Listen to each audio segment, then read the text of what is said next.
on a créé un mini village virtuel pour des intelligences artificielles pour voir comment elles se comporteraient entre elles en société. Oui, un peu comme des Sims. C'est dans le cadre d'un test, et pour le contexte, la plupart des IA qu'on a autour de nous aujourd'hui, dont on entend parler, par exemple ChatGPT, ce sont des IA qu'on appelle génératives. Elles utilisent des quantités de données qu'on leur a fait avaler pour reproduire un contenu. Ça peut être un texte, une image, un son, mais rien de nouveau. C'est forcément un mix de ce qui existait déjà. On plonge désormais via l'université anglaise de Stanford sur un nouveau type d'IA qui sont les agents génératifs. Ce sont des IA autonomes, beaucoup plus dynamiques. Ce sont des IA qui vont reproduire de manière plus proche un comportement humain en évoluant et en créant presque un caractère selon les expériences qu'elles veulent vivre. En fait, ce sont des IA qui s'adaptent et qui apprennent. Du coup, les chercheurs se sont dit, et si on créait un petit village virtuel et qu'on plaçait plusieurs de ces intelligences artificielles ensemble dans ce village, avec certains points de caractère prédéfinis, qu'est-ce qui se passerait?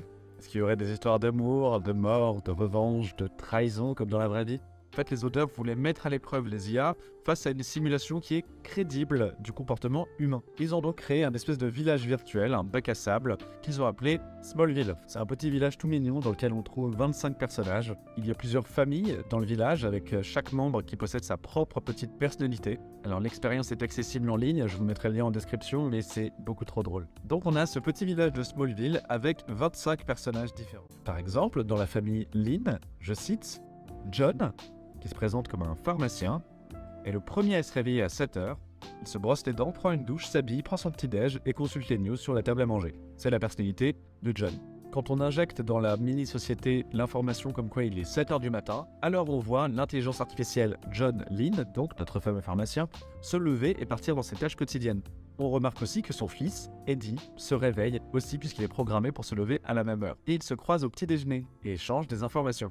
Rien de passionnant, ils se disent « Oui, est-ce que tu as bien dormi? Oui, j'ai bien dormi. Oui, j'ai des devoirs à rendre cette semaine. Ah, c'est bien mon fils, etc. etc. » C'est déjà trop drôle parce qu'en soi, ils interagissent déjà, c'est trop marrant. Et en fait, à chaque échange d'informations, à chaque interaction, c'est retenu en mémoire par les petits personnages. Et ensuite, quand ils interagiront avec d'autres personnages, ils partageront d'autres informations. Et il y aura des vraies conversations qui seront créées et des conclusions qui seront tirées. Par exemple, quand il y a un personnage qui apprend qu'un autre est sur le point de se présenter en tant que maire, il en parle à son pote. Et son pote lui répond très honnêtement « Non, moi j'aime pas trop ce gars-là, je trouve qu'il est déconnecté de la communauté, je pense pas qu'on devrait voter pour lui, etc. » Et encore une fois, ce sont pas des comportements qui sont préprogrammés par les chercheurs, ce sont des comportements qu'ils disent émergents, c'est-à-dire des comportements qu'ils adoptent naturellement suite à des expériences. Un petit peu comme un humain en fait. La réaction qu'ils vont avoir quand d'autres leur donneront des informations est dynamique et en fonction des expériences qu'ils ont vécues. Alors c'est très marrant et ça rappelle évidemment Black Mirror pour ceux qui ont la référence. On constate en fait que la vie simulée dans ce petit village de Sims ou de personnages virtuels est très gentille et très douce. Il n'y a aucune interaction négative. Les personnages